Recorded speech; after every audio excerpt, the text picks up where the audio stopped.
a lot, Coach. Like I just said, thank you to you for everything you're doing. It's been awesome. I think this is probably the coolest thing going out there on the internet right now for football coaches. So thank you for that. Appreciate it. And, thanks for having me. So Yes, sir.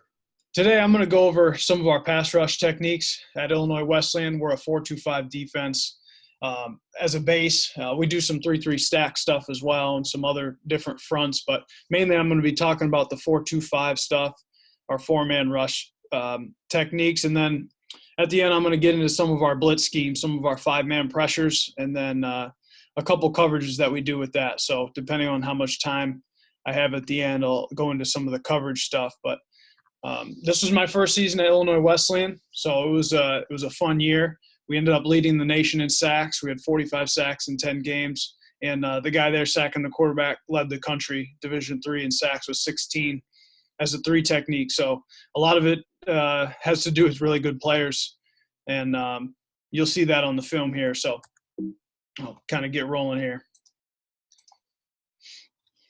So this is what I'm going to go over. Like I said, pass rush techniques we're going to go over first with some of the D-line techniques that we use. Then we'll talk about some of the blitzers, mainly the linebackers, and some of the drills that we do with those guys as well. Unfortunately, I don't have as much D-line practice tape, drill tape, but I do have some linebacker tape, so I'll show that as well. But we're going to be kind of heavy on the film here and a little bit on the slide, so we'll just kind of jump right into it. Like I said, last year, led the country in sacks and tackles for loss per game. Mike Murphy, our 3 technique, was the nation's leader in sacks. And we had a couple other good statistical categories as well. So starting off here, we're going to look at some power moves. So the way I'm going to break it down is one of the first point is going to be our main coaching point, which in this case is attack half the man. Then I'll talk about the goal of what the power move is trying to accomplish, and then some examples. So we're trying to attack the half of the man. So we're trying to get one hand on the shoulder, one hand on the chest. Now, the picture you're seeing is a long arm, so obviously that's different. We're just going with one arm. But typically when you're talking about a push-pull move, a bull rush, speed to power, that's where we're going to put our hands on that. Our interior guys are always going to start with a power move. They're always going to start with some kind of power move. Depending on if it's a long situation, maybe we'll let them do a speed rush. But day one, we're going to teach those guys strictly power moves and let them know it's going to start with a power move at all times. With our defensive ends, they're going to be able to do both and mix it in a little bit more. So look at some of the clips here. First example I got is a push-pull move. So I'm just going to kind of talk about these as I go through them. I don't have as many coaching points on the slide, so we're just going to kind of talk about him here. So like I said there, the goal, we want to create separation. So right here you can see 42. His right hand's a little bit outside of where I'd like it. We'd like to get a little bit more on the other side, on the right side of the right tackle there. But we want to get that right hand on the outside pack of the right tackle and the left hand on the shoulder pad there. But we're doing a good job creating separation. Once we create separation, then we're going to be able to tug that guy and get him off balance. If we don't create any separation, that guy's going to come up underneath us and he's going to lock onto the bottom of our shoulder pads and we're stuck. So the key to it is we got to get some separation here. So as we see him create the separation, then once he gets off balance, we can tug him by. I'd like to see him rip there to clear those arms off of him, but he's doing a nice job getting him off balance. Another example of a push-pull here, this time from the interior. So again, on a power move, we're trying to work half the man, and we're trying to get those hands a little bit tighter, but here we get a good grip on the guy. He gets leaning, and then we're pulling him through. We're trying to flip our hips there. 98's got good extension. Once he pulls him through, he's going to try to flip those hips around and clear the body of that guard. So he's doing a nice job getting off, create the separation, pull yourself through using his body, and we get the sack. So the key is attack half the man, create separation, and then finish the move violently there at the end.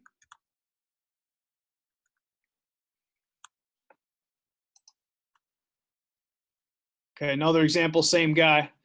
Now this guy kind of oversets him, so he ends up working to the inside of the guard, which is okay in this situation because he's got so much space in there. But the key again, get those hands inside, extend him away from your body, and then once he leans into you, then we're going to pull him by. I'd like to see that left arm rip to clear those arms off of him, but we're by the man right there.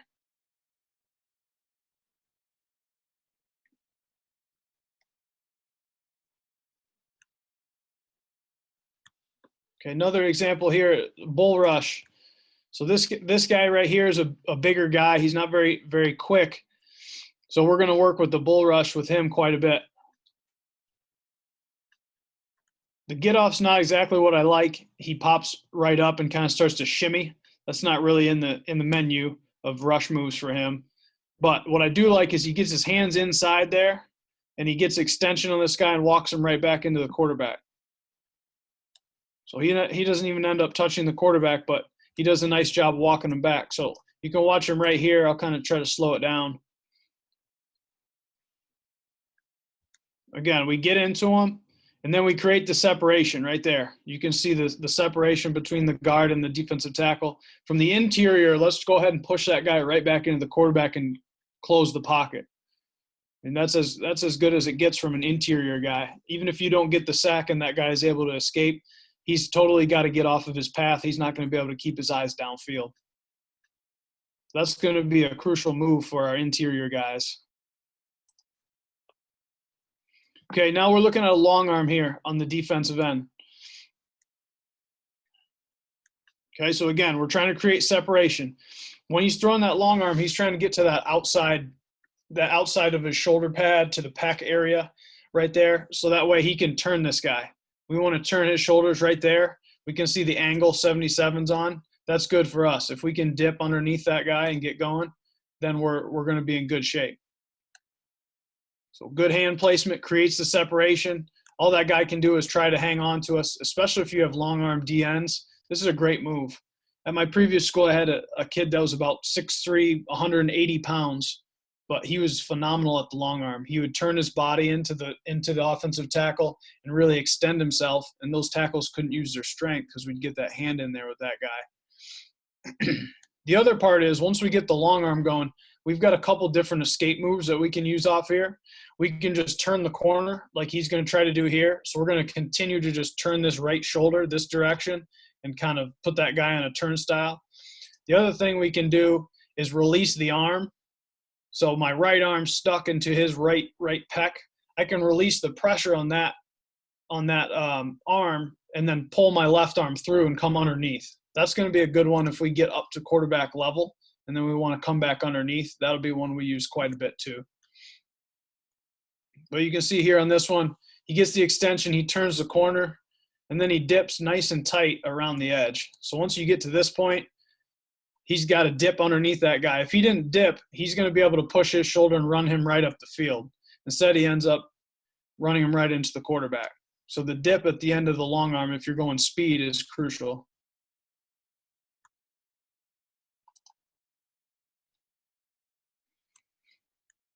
Now, this is a speed to power move. So we'll use this a lot with our defensive ends and our linebackers. You'll see us, I believe I have some footage on the linebackers doing this drill later on.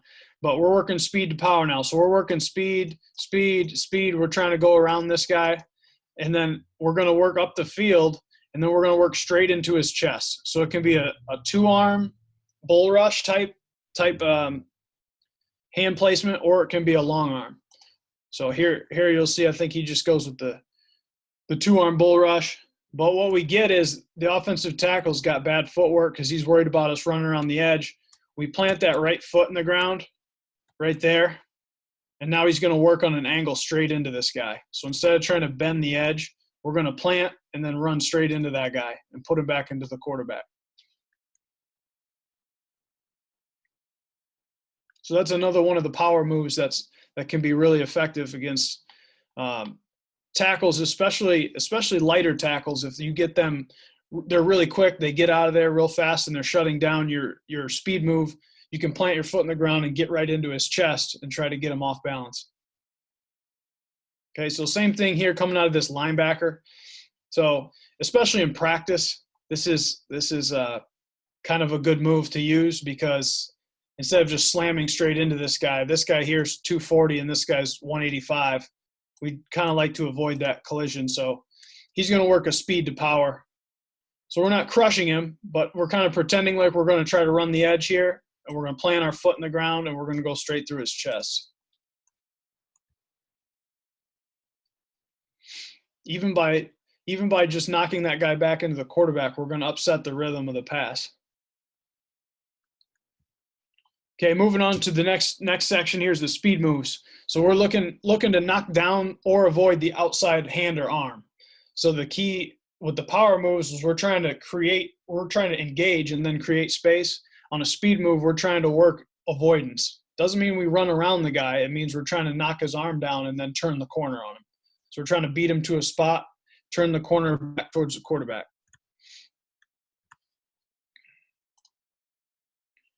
Okay, first one here, you've got a chop rip. So we've got a shade, and he's gonna work a stunt. So he's gonna cross the center's face, but just basic as basic gets right here. So he's gonna take his left hand, he's gonna chop that outside arm. So he's working this edge right now. So he's trying to knock that arm down, and then he's gonna rip and try to bend tight back into where the quarterback is. And you can see it's a really good example of him bending, and not getting pushed upfield. If we stop bending at this point right here, he's going to give us a good shove, and we're going to go right behind the quarterback. It's really important to continue to bend, and turn that thing back towards where the quarterback's at. You really got to fight the pressure. Now this one, we just got a speed rip. This guy jumps off sides and still makes a pretty good move. So now the tackle does not do a good job, but if they're going to turn their shoulders like this, if they're worried about the speed and they're going to turn their shoulders so that he's facing the sidelines, we've got to be able to rip underneath him and just bend. At this point, sometimes it's better, especially for this type of guy. He's about 5'10", 5'11", and this guy's probably 6'4". If you've got a shorter guy on a bigger guy, sometimes it's better for those guys just to dip underneath the outside arm as opposed to trying to knock it down with like a chop or something. Now, sometimes you're going to get pushed up the field and you'll have to counter back underneath, but it's worth having in the arsenal just a straight speed rush. So here you can see the tackle gets his arms on him, and he just throws that rip right there. We always tell him to finish high. Finish that thing like you're saluting. Get that hand up above your head, so that way you can clear that guy's arms off of you, and now we're bending back towards the quarterback. We don't want to work a loop like this. We got to continue to bend and anticipate him stepping up in the pocket.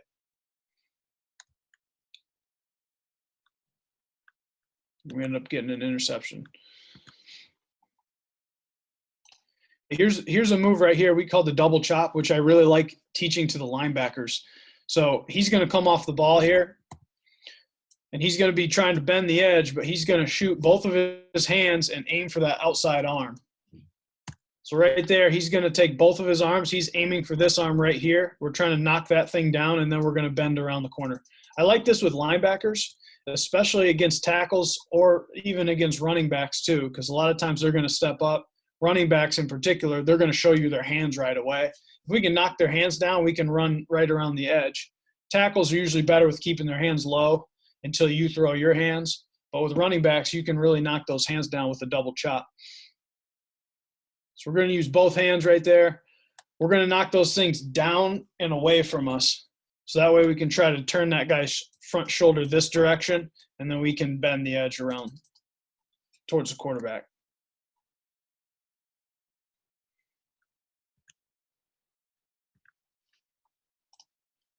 Okay, another example of a double chop here. So you can see there, he's not really trying to engage this guy. He's waiting for him to throw his hands, and he's just trying to knock that outside arm down. We want that thing to go down and away. Get that outside hand down and away, and then we can bend the corner tight. So again here, he's using multiple moves. He's going double chop, and then he's ripping because this guy's holding, he's hanging on to him. he's going to bend around the corner and he's going to finish with that rip so he can clear off his hands and get around the corner. Again, that's a shorter guy. That guy's 5'10", 5'11". He's dipping underneath a taller guy. Got a question here for you, Coach. Actually, two questions. Do you do any study on quarterbacks on their normal escape the pocket plan? Like, I guess what they're prone to do. We do. Some I would say more what we focus on is where are the escape routes going to be based on what we're doing. So if it's a 4-man rush and we've got a regular 3 technique and a 2-eye, we know the B gap to the 2-eye side is going to be the escape path that he's going to take more often than not. So if you're the end on the 2-eye side, you need to be aware that a counter move is probably going to have to happen fairly quickly. If we get good pressure up the middle, we're going to have to come back to that B gap. So we will take into account, like, this quarterback likes to step up and escape to his right, or he likes to spin out and try to, work opposite his throwing hand or things like that. But especially when we're blitzing, we are very cognizant of where the escape gap is, the open gap for the quarterback. Also, do you study the quarterback's set points, so where he sets to load up and throw? Yeah, definitely. I think a lot of teams now with the RPO stuff, a lot of it's like 3-step and it's pretty shallow in the pocket. So I would say the majority of our pass rush teaching, when we're talking landmarks or where his set point is going to be based on that 3-step. We just don't see a lot of guys doing 5-step, 7-step, deep drops in the pocket anymore. So most of what we're going to do is going to be based on like 3-step drops. But we will tell those guys if they're running, like deep cross, or they're running post dig or something down the field, then he may be a little bit deeper. And then one more here, Coach. Do you use a pass protection breakdown template to help you determine weak points of the offensive line? Yeah, so we don't necessarily have a template, but we do.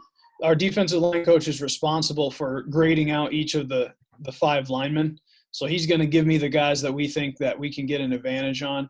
And then we're going to kind of base our front personnel and our blitz package off exploiting those guys. So I got the idea from somebody else a few years back of having a game plan for each offensive lineman across the line.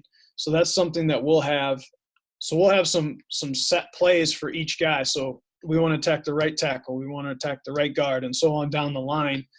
So that way we can attack the guys that we think are weakest off the bat. But if somebody gets hurt and say the center's their best player and their backup center comes in, we want to go after that guy right now. So we're going to have some specific blitzes for each offensive lineman or blitzes or stunts that are going to put pressure on that guy. All right, moving on to the last one here, the counter moves. So basically the way we describe a counter move is working from one gap to the other. So it could be up the field, it could be right away. But the key is to get the offensive lineman off balance and then release with speed and violence. So nothing different than what we talked about earlier with the speed moves and the power moves. We always want to release with speed and violence. That's a constant. I put these pictures up here because Dwight Freeney, he's the best guy at the spin of all time, in my opinion. So a counter move, in my opinion, can be a premeditated thing, like when Dwight Freeney spins. So he's getting ready to set up a chop. He's going to chop down with his left hand, and then he's going to spin around. He already knows he's going to do that.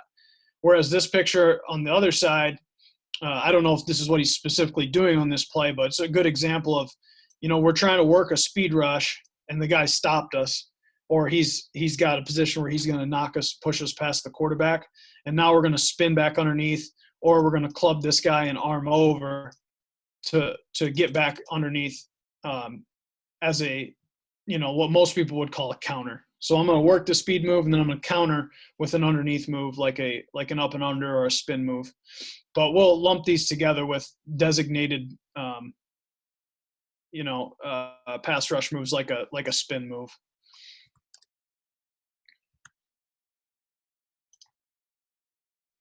So right here, we're going to work a little jab olay here. We give these guys the freedom. If they get a big set, we have some pretty athletic ends. We give them the freedom to come underneath. So that's somewhat risk reward. You have to be aware and coach them about when the proper time to do that is.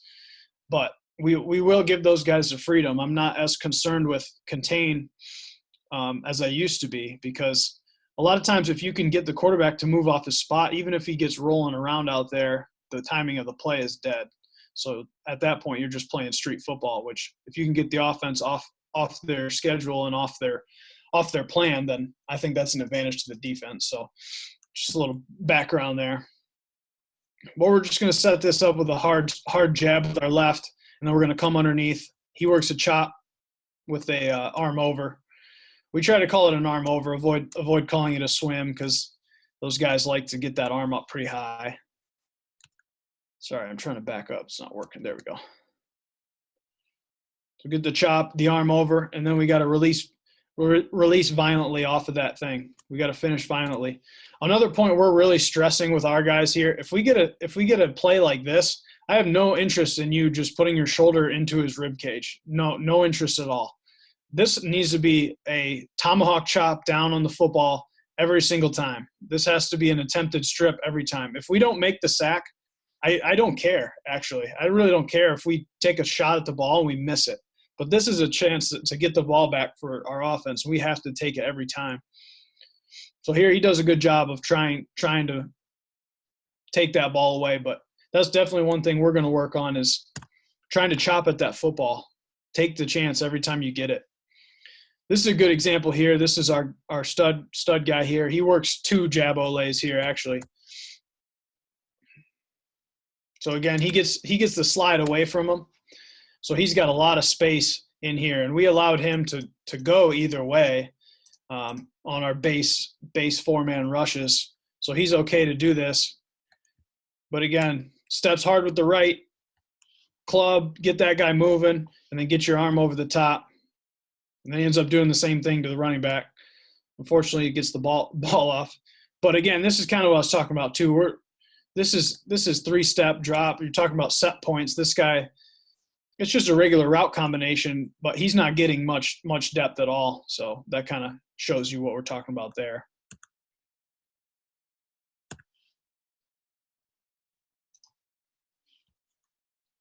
Okay, another one here.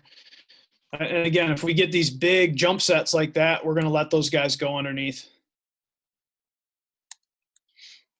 Now this one kind of happens a little bit sooner, kind of like a delayed stunt, but we want to chop that inside hand down right there. We want to chop that arm, and then we're either going to arm over. In this case, he goes for the rip. Then we just got to keep bending back. So we know at this point right here, we know this guy's grabbing us. He's going to yank onto us. We got to continue to fight up the field. So he does a nice job continuing to work up the field and not let that guy get him off track. Because you're not gonna get that call 19 times out of 20. So you got to just deal with it. Guys that complain about it don't want to hear it. It's going to happen. Here's an example now of a long arm counter. So we talked earlier about the speed long arm. So now he tries to hit. First he goes for the double chop, doesn't get it. Then he gets the long arm in there, and he can feel that guy going upfield. Once you can feel him go upfield, throw him by, help him on his way upfield, and then either arm over or rip back underneath. So we get to this point right here. We feel this guy, we got him on skates a little bit. Throw him by, arm over, back underneath. Now get flat to the quarterback. I'll show you guys this from the wide shot too, because it kind of gives you a good point of reference. We talk about once you get to QB depth, then you can come back underneath. So a lot of times what will happen is our guys will work an up and under move right now like that as a counter move. That's too soon, because it's just going to clog things up. He's just going to shuffle this way, and he's still got his feet set. He can throw down the field. The difference being now right here, quarterback stepping up, I'm at his level, then I can come underneath at that point, because now I'm getting back in the rush. If we go too soon, if we go right here before we're underneath quarterback level, you better win on that inside like those jab olays we saw, or now you've given up contain and you haven't really had to make that quarterback get off his spot any.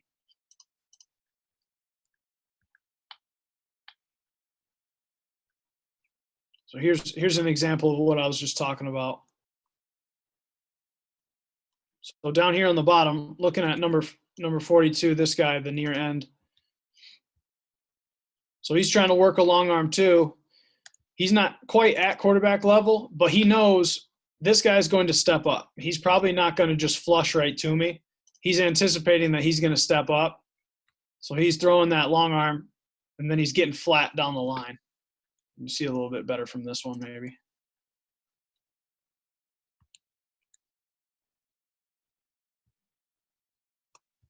Okay, and again, you'll see guys are going to work multiple moves. So this guy's a little bit lighter. He's just trying to chop and rip and run right past this guy. The guy cuts him off a little bit, but he also feels he's got his shoulders turned. I can throw him by and come back underneath because I'm deep enough in the backfield. It's just got to be a feel thing for when it's time to come underneath. And that just comes with repetition. Here's a great example of a spin move here. So he's made up his mind. He's spinning already. It's 3rd and 9 right now. So obviously I wouldn't condone this on 2nd and 5. But it's 3rd and 9. They're backed up. He's anticipating pass. So I'm okay with it. So we're going to chop down with that outside arm. Or I'm sorry, the inside arm. And try to knock this left arm down. And then we're going to send this left elbow spinning around and plant that thing right in the middle of his back and not allow him any space to recover. So he doesn't really throw the elbow at all, but he does a nice job knocking that inside arm down that he's able to spin around and hit the quarterback and force a bad throw. Okay, moving on. I'm going to show you guys some of the speed, some of the drills that we do with the linebackers in order to drill this stuff. So obviously the defensive line is going to spend a lot of time doing this stuff. This is going to be a big part of their indie. You know, obviously we're going to do run fits too, but we're obviously going to do pass rushing moves almost every day. And I think it's really important to have the linebackers do it as well, especially if you're going to blitz quite often. Those guys have to have some tools to do what you're asking them to do. I think too often we tell the guys, all right, you're blitzing B gap, and that's the end of it. Well, you got to give them some tools, just like you gave the D linemen some tools, and this is what we try to do. So I'll buzz through a few of these real quick. Now, what we do is we'll line up 2 guys across from each other. You know, sometimes we'll do 4.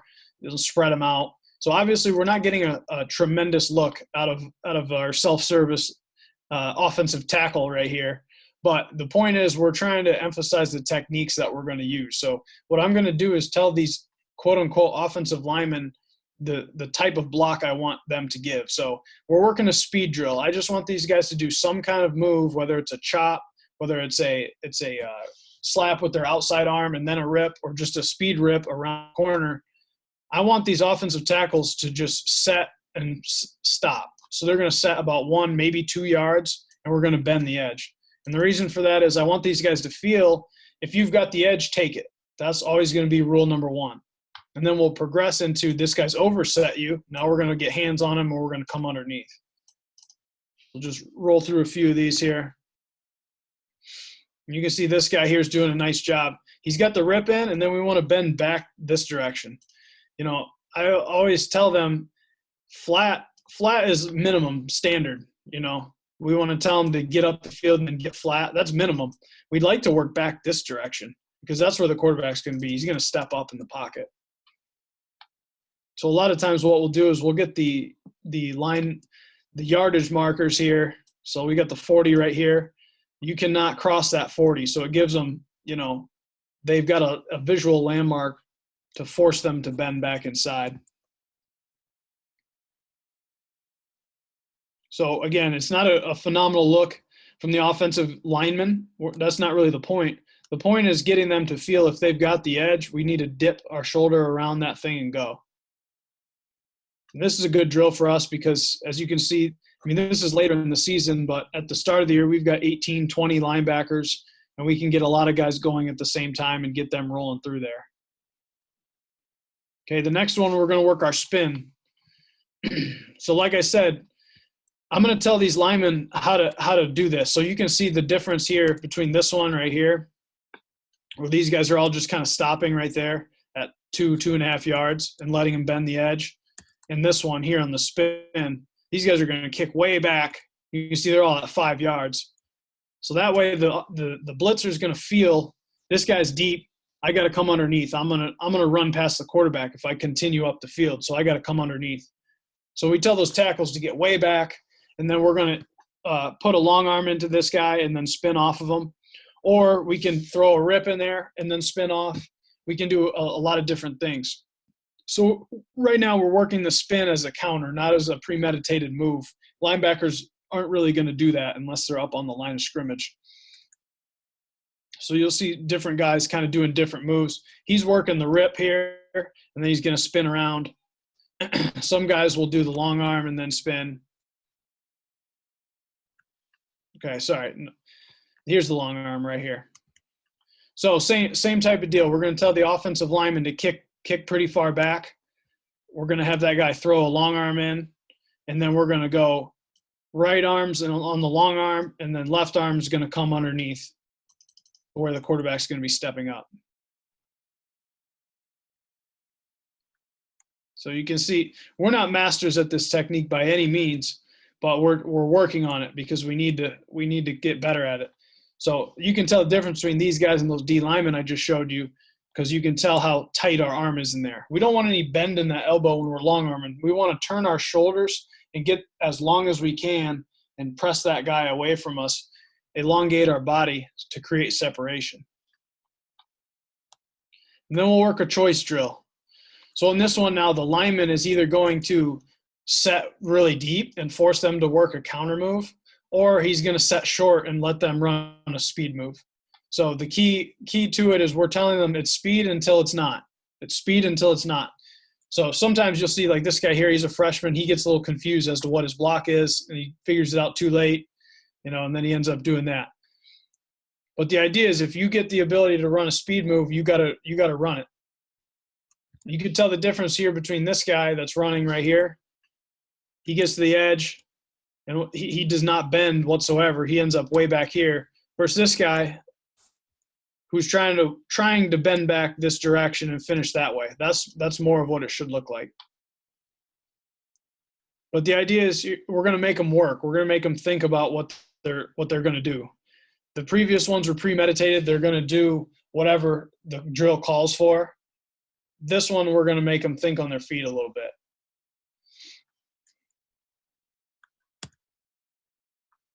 All right.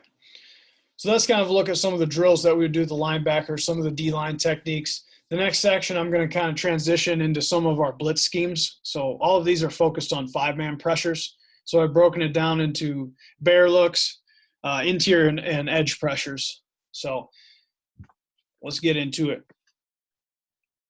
The first one here, we call this up.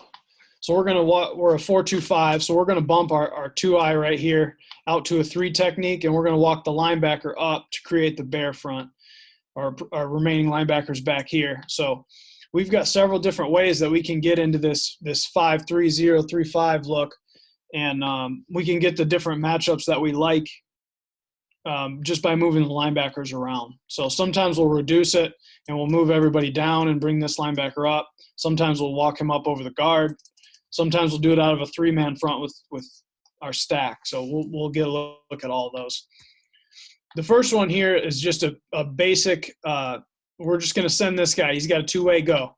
And the reason I'm showing this one first is because we do a lot of showing opposite and bringing it from the other side. And we do things like this where we're going to walk guys up and then bring someone else. If you're going to do that, you have to show what you're showing. You have to run what you're showing. If every time we walk this guy up, he bails out of there, they're going to know that and they're going to be ready for it. So on the first one here, we like to run this earlier in the game. Just get up there, get 5-on-5, big on big protection, and just try to force the issue right away.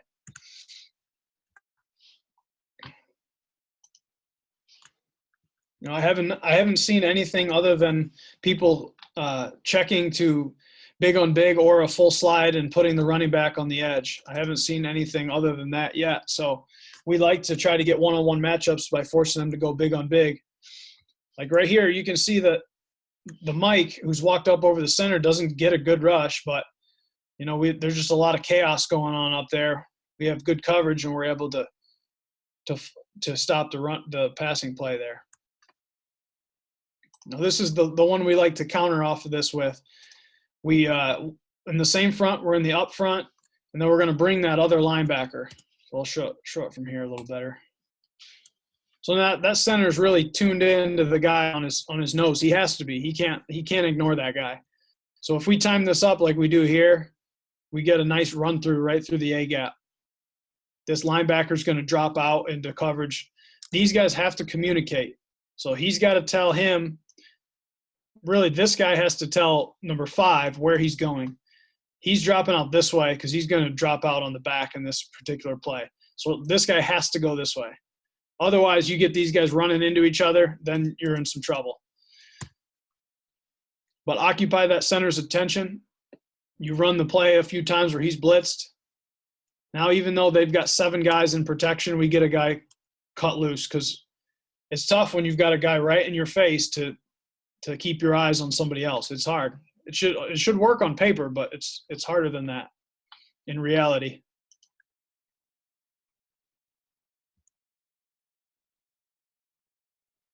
So now on this one here, just showing this one doesn't end up being a 5-man rush, but we get into this up package, and now we just drop out and play our regular coverage. So it gives you the ability to create one-on-ones, which this was the nation's leader in sacks right now. We get him isolated on a guard who we really like to match up with. They're not going to be able to slide to him because that center's got to hang out for a minute, and we're able to have a two-way go and get inside on that guy.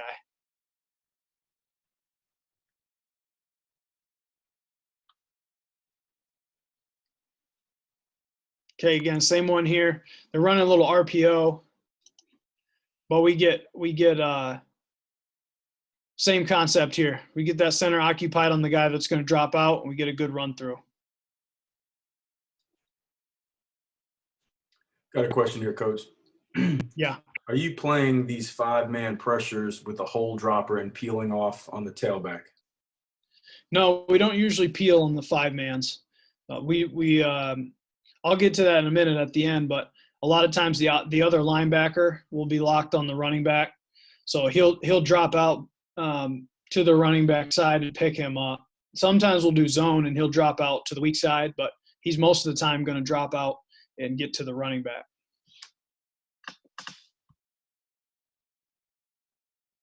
Okay, so now we're in a traditional bear, what most people picture as bear. We're going to move the 5 technique down to a 3, the 3's down to the 2 eyes down to a 0, and we're in the same type of deal. This is one we like a lot, especially if you've got a quicker defensive end that bumps down to that 3 technique. So this guy right here is our weak side end, who's usually our quicker guy.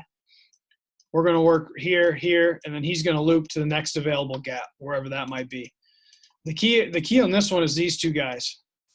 They're the guys that should win, really, because if we get what we expect to get, which is big on big, they're looking like this. If I'm the center and I'm the guard, it's going to be really, really difficult for all these guys, the guard to set here, see his guy disappear and pick him up. Center sees his guy disappear and pick him up. That's going to be really tough. The easiest guy is the guard over here. His guy slants inside. He can work down with him, and then he sees this guy coming around. Sorry for so many arrows. He's got the easiest job of all. These 2 guys are the ones that are really stressed. So we tell these guys, get up the field. You're the threatening guys. You're the ones that should get in on the action. So in this case, this is what happens a lot. You'll end up with 3 guys blocking 2. So you see they compress this thing down on our 2 guys, and he's looping around. If you gotta let the back pick up the 5th rusher, that means he's not out in the route combination. We brought 5. Now we've got 6 guys for four route runners. So we should be in good shape in coverage. This is another way that we get into the bear. So we're in our stack front now. So we've got our 5, our 0, and our 5, and they stay right where they're at. Typically, our stack backers would be here and here. In this case, we walk them up on the line in the B gaps, and now we're back into our 5-0 or 5-3-0-3-5 deal. And we can do anything that we've shown out of this look. So we can pop him out and we can bring these guys and loop him around. So we have all that at our disposal, just with different guys.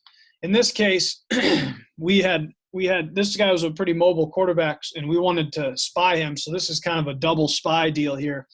These three guys were going to get unleashed. So the front three guys in our stack had free reign to go where they wanted, and these two were just going to walk off the line of scrimmage and then pick up the quarterback wherever he's escaped to. Obviously, if they got a free run, they were allowed to just go, like 45 does here. He just gets a free run.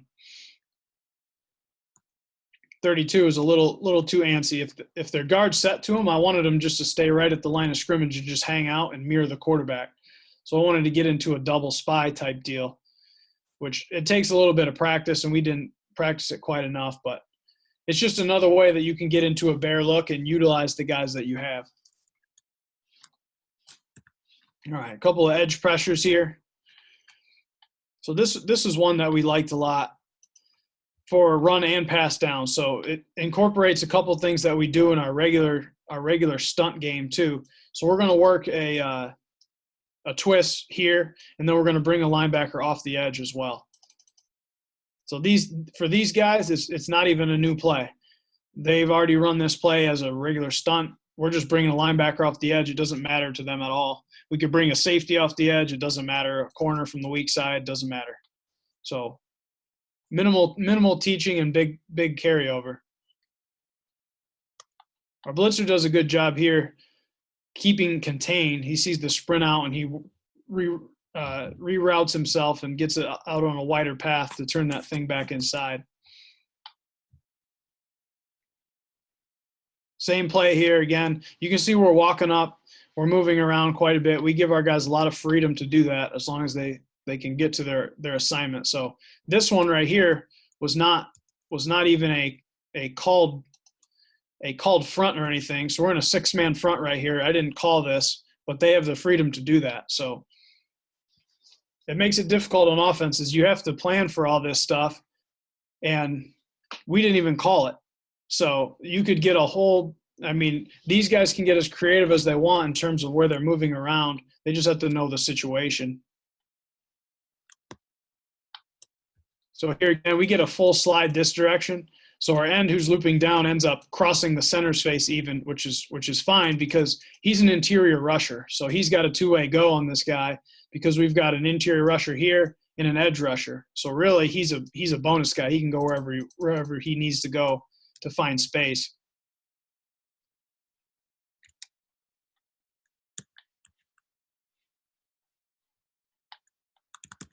All right, I'm going to skip ahead a little bit here. Okay, this was a favorite. I can't remember where I first saw this, but I did not come up with this. But we walk up a linebacker into the B gap, and he's going to read the guard. This nose is going to bust right through the A gap. If this guard sets outside to him, he's going to loop around to the opposite A gap. So if they're doing like our offense is here, if they're doing a half slide and a man side over here, we should get a free shot through the A gap. If the back was on the other side, which you'll see in a second, and he's responsible for this guy, now we got a free run on the running back. So in this case, we get the guard to us, we loop around, and we get pressure up the middle. The next one here is the opposite, which I was just talking about. So again, nose is busting through the A gap. He's reading the guard. He's looking at what he's doing. If he goes down on the nose, he's just going to continue right through, and he's going to expect that running back one-on-one. One of the things we talk to about our linebackers and our blitzers in general, when they're taking on a running back, is we got to read his demeanor in his pass block. So 35 steps up to the line really hard. If he steps up to the line hard, we're able to work an edge on that guy and work around him. We can work a speed move around him. If he sits back in the pocket and say he just kind of works his way here and sits, we're going to work a power move. We want to bull him back into the quarterback. So we will work that in individual as well, just planning against the different types of blocks you'll get from the running back. If he sits back, just run him right into the quarterback. Here's this blitz in action here. So we get the guard to us, so we loop around. We force the running back to block us. We're in the quarterback's face, and we keep an extra guy out of the route. Well, it's tough for that center to pass off that 2-eye or that one shade, whatever you want to use, right in front of his face.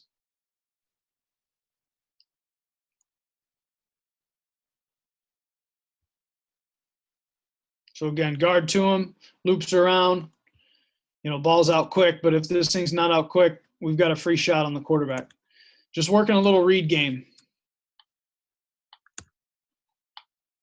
Here's another one that we like. Now we're just going to send a linebacker straight through the B gap, and then we're going to work a little read on the center. So whichever way the center blocks, we're going to loop around, and we're going to shoot right through his heels. Okay, we can collision him if we want on our way up the field, but we're going to work on a read on the center. If you were to block this way, he's going to work through his heels, and then upfield, he's going to collision him and then work him around.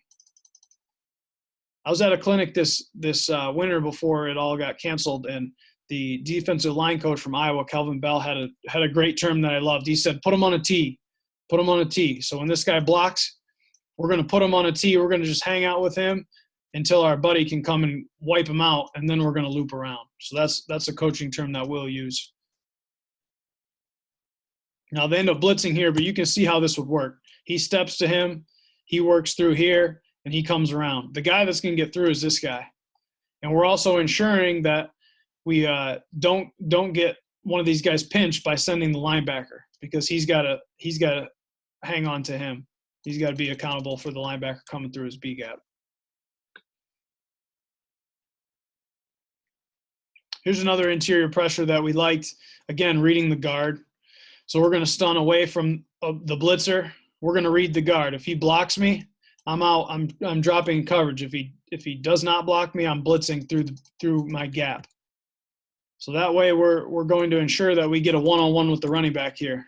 So you can see guard goes down, linebacker continues through. Now we've got to make a decision. Are we going to bull him, or are we going to work a move? Either way, again, the back does a decent job slowing us down, but we're in his face. The quarterback can feel this pressure. He can feel these guys coming through. He's starting to move off of his spot, and somebody else gets to him.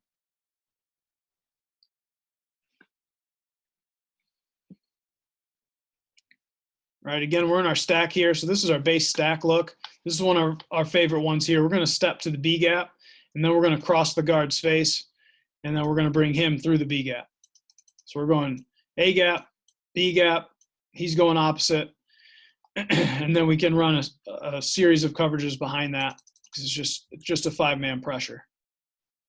So again, looking at the guard, if 64 was to step out, we're going to cross his face right to the A gap. He goes down, so we just continue off of his heels.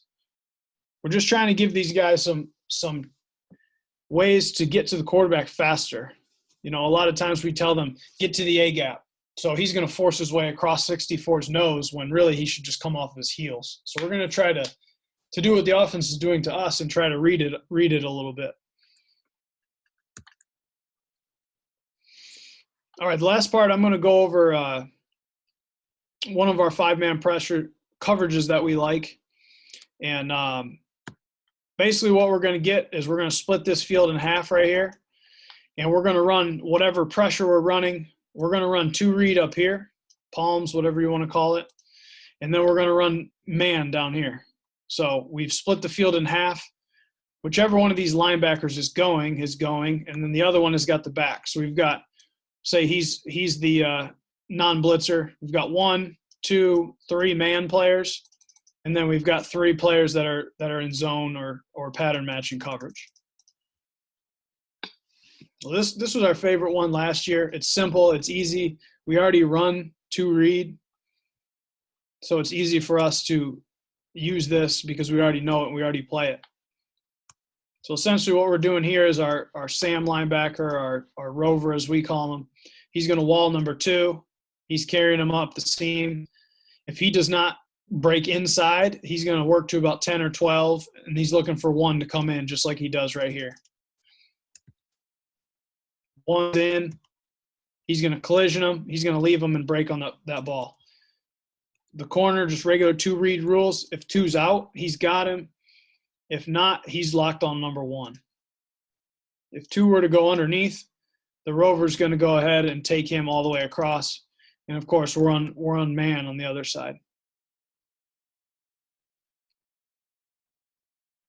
We like this one a lot, especially when teams have a tight end or like 2 backs like this, where we feel like we can get 3/2 to the speed side, and we can man up on the tight end, the running back. We feel good about that. So, again, here we're just running 2-read up top. We're running man down here at the bottom. So it's really nothing special, but what I really like about it is it uses tools that we already have in our belt. We already know how to play man coverages, linebackers, DBs. We know how to play 2-read. That way we don't have to learn anything new, but we can use it while we're blitzing, which is key for us. So again, tight end's down here. He's blocking. That frees him up to kind of be an extra guy. He's got the back. He's blocking. So now we're just kind of a low hole checking for screens. And we've got the 3/2 up top here.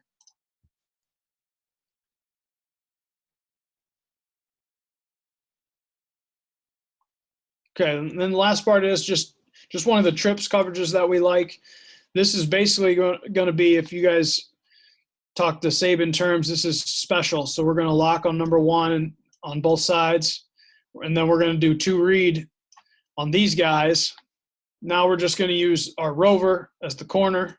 If you can picture him as the corner, him as the free safety, and this guy is the linebacker. That's our backside safety.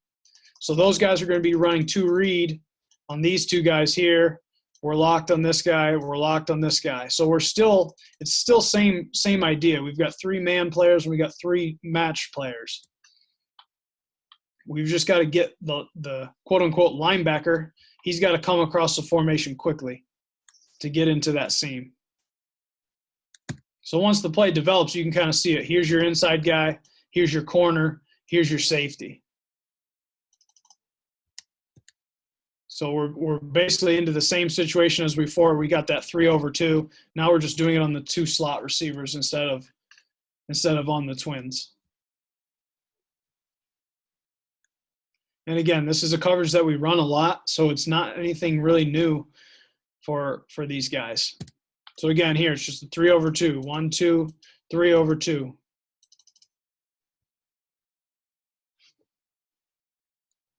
If 3 does not come out, that rover is going to sit there, and he's going to play number 2 wherever he goes.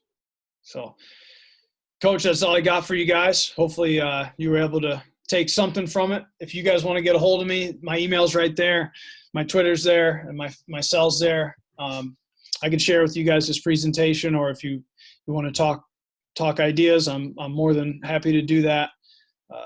Pretty much everything that I learned on here, I learned from somebody else. So I'm not a defensive lineman by trade. I've learned a lot from our current defensive line coach, and a lot of the blitz schemes and the other techniques I've taken from other guys. So I'm more than willing to share. I'm pretty much an open book, and if you guys have great ideas too, obviously I'm still learning every day. So absolutely, if you guys want to reach out, please do. There you go. Absolutely. If anybody has any questions, feel free to drop it in that chat before we wrap this up. I know there was a question asked before, Coach, just in regards to possibly getting this presentation. So the best way to just reach out to you is what, Twitter or by email? Yeah, either way. If you guys want to email me or send me a Twitter message, as you see, this is just a huddle presentation. So just let me know what school you're at, and I'll send it right over. Awesome.